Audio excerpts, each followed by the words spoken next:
المعصوم وين نحطه؟ كلام المعصوم وين نحطه هذا؟ ده ممكن سؤال. تفضل يا منتظر انت صرخي.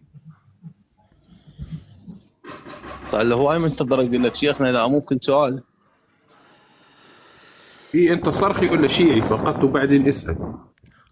لا شيء ان شاء الله. انت بس بدي اسال الاخ، انت يعني جونك صرخيين؟ شو احنا ما عندنا صرخيين.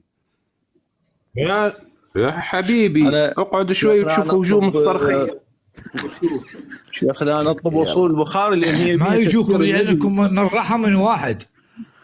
شيخنا جاسم انا اطلب اصول لانكم البخاري من رحم واحد انتم الصرخيه صلى الله عليه واله وسلم. اطلب اصول البخاري لان هي فيها في تفسير النبي للقران وبيانه وتاويله. يا جاسم هذا صرخي. اذا سالك واحد عن اصول البخاري فهو صرخي يعني.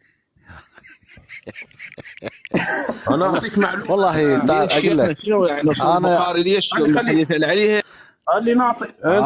خلينا نقول ان الصرخي دعا الى هدم مرقد الامام علي رضي الله عنه وارضاه.